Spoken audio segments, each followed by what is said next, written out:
Pozdrav svima! Za ove prelepe štrudle prvo pripremamo filove. 400 ml mlijeka sipamo u jednu manju šerpu i nosimo na vatru da se zagreje. Za to vreme razmerimo 200 g mlevenih oraha i 200 g mlevenog maka.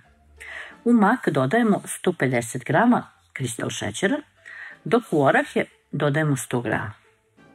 Potreban nam je još neki bilo koji svetli pekmez, koji god da imate.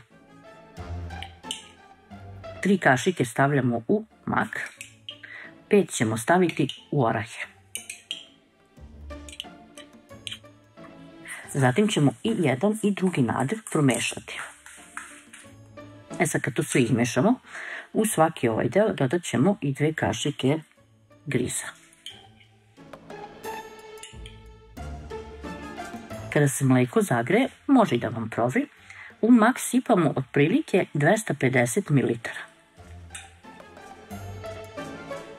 I sad sve to mešamo. Cijela masa treba da vam je nešto mekša, kako bi kasnije bila maziva. U orahe zatim sipamo ostatak mleka, ali nemojte usuti sve. Usujte prvo pola, kako vam cijela ova masa ne bi bila suviše rijetka.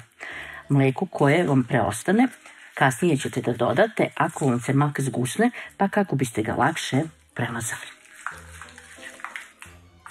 U momentu premazivanja masa treba da vam bude ove gustine, a kako će se ovo malo hladiti, ja ću ovdje cuknuti još malčice mleka i sve promešati. Za nadev od višanja potrebno nam je 400-500 g višanja, koje ćemo posuti sa 150 g kristal šećera, promešati i ostaviti da odstoje dok mi pripremimo nadev od jabuka. 4 veće jabuke oguliti i narendati. Jabukama dodajemo 100 g kristal šećera, 2 pune kašike griza, 1 kesicu ili 10 g vanilj šećera i sa simeta možete da stavite po želji. Sve ovo promešamo i ostavljamo da odstoji. Višnje su odstajale i pustile sok, a onda sam ih samlala. Dodat ću im 3 kašike griza i sve promešati. Kada i ovo završimo, ostavljamo sve filove da odstoje. Neki će se zgusnuti pa će im trebati malo mleka, a neki će možda biti malo ređi pa ćemo im dodati griza. Zatim sledi mešanje testa. U posudu za mešanje stavimo 1 kašiku šećera, 200 ml tople vode i 40 g svežeg kvasca ili 10-12 g suvog. Sad sve to promešamo.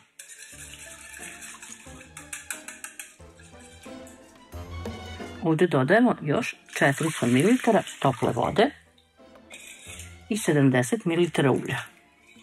Potrebna nam je 1 kila nekog brašna i cijelu kilu ćemo sada dodati u posudu.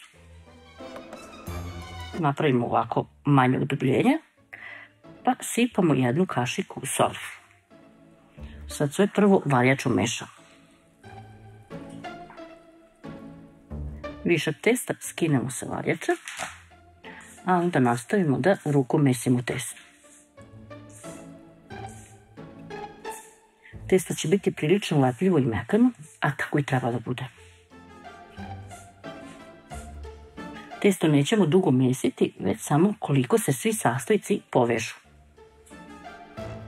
Ovako lepljivo testo prelivamo sa 20 do 30 ml ulja i sad nastavljamo testo da mesimo.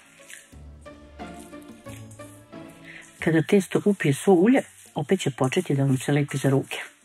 Sada ćemo ga opet preliti sa 20 ml ulja i nastaviti da mesimo. Prije nego što testo upije svo ulje ovaj put, oblikujemo ovako loptu i pokrijemo ga krpom, pa ostavimo nekih 30 minuta da odstoji. Nakon 30 minuta testo vadimo na radnu površinu. Blago ga premesimo, a onda podijelimo na 4 dela. Svaki ovaj deo oblikujemo u loptu. Sto ispred sebe premažemo uljem. Zatim na to ulje stavljamo loptice testa. Svaku ćemo ovako malo raširiti. Pošto ih sve raširimo, na svaku ćemo sipati pomalo ulja, a zatim ćemo to rukom utrljati. Pošto to uradimo, prekrit ćemo i sa kesom i ostaviti 30 minuta da odstoje. Nakon 30 minuta radnu površinu premažemo uljem.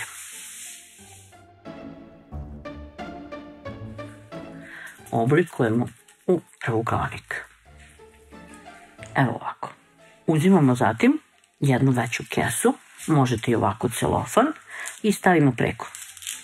Ukoliko vam ova gornja površina testa nije dovoljno masna, slobodno još malo premažite. I sad samo ovako. Razločimo levo-desno.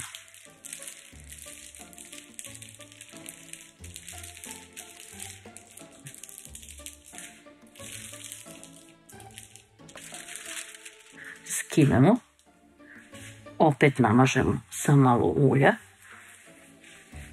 Pa vratimo celofan nazad.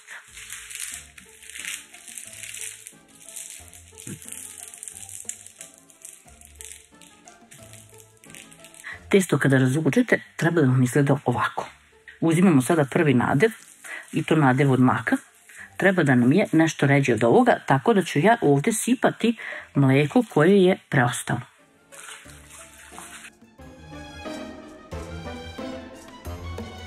Nadev mora da vam bude mekši kako biste ga ovako mogli lako razmazati, a da ovo testo ispod ne povredite.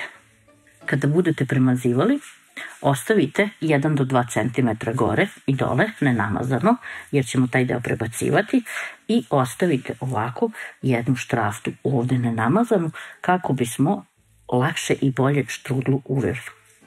Štrudlu uvijemo tako što prvo savijemo ovaj deo, pa tako uradimo nekoliko krugova. Kad smo to uradili, sad ćemo prebacivati ovaj deo, a onda i gornji.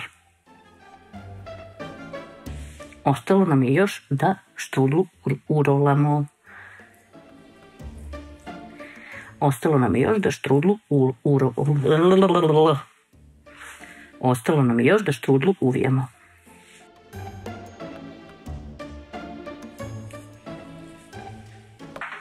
U pleh stavimo papir za pečenje, pa štrudlu prebacimo. Isti postupak ponavljamo i sa preostalim delovima testa.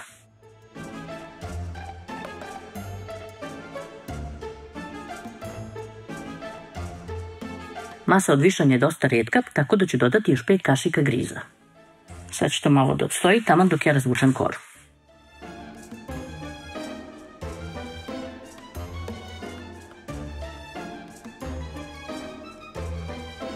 Kada poslažemo sve štrudle i jedno žumance, mešamo sa 1 kašikom mleka i sa ovom masom ćemo štrudle premazati. Još ćemo svaku izbušiti čačkalicom na nekoliko mjesta. To je to, ostavljamo i to stoje 30 minuta. Štrudle su nam se ispekle. Vreme pečenja je između 55 i 60 minuta na 200 stepeni. Prilagodite vreme pečenja vašoj revni. Ostavljamo ih da se ohlade, pa ćemo ih poslužiti. Možete da ih poslužite, posute šećerom u prahu. To je to. Prijatno.